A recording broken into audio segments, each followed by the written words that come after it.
எவ்வளோ சோகம் பார். ரீகன் ஃபேஸில் நிறைய சோகம். என்ன ரீகன்? பப்பு நான் ஊருக்கு போயிட்டேன்னு பப்புக்கு ஒரே சோகம்.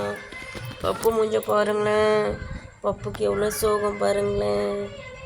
ம் ம் என்ன என்ன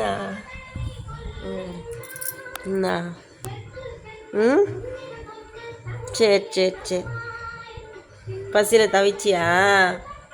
ஊருக்கு போய்ட்டு கஷ்டப்பட்டியா அம்மா இல்லாமல்?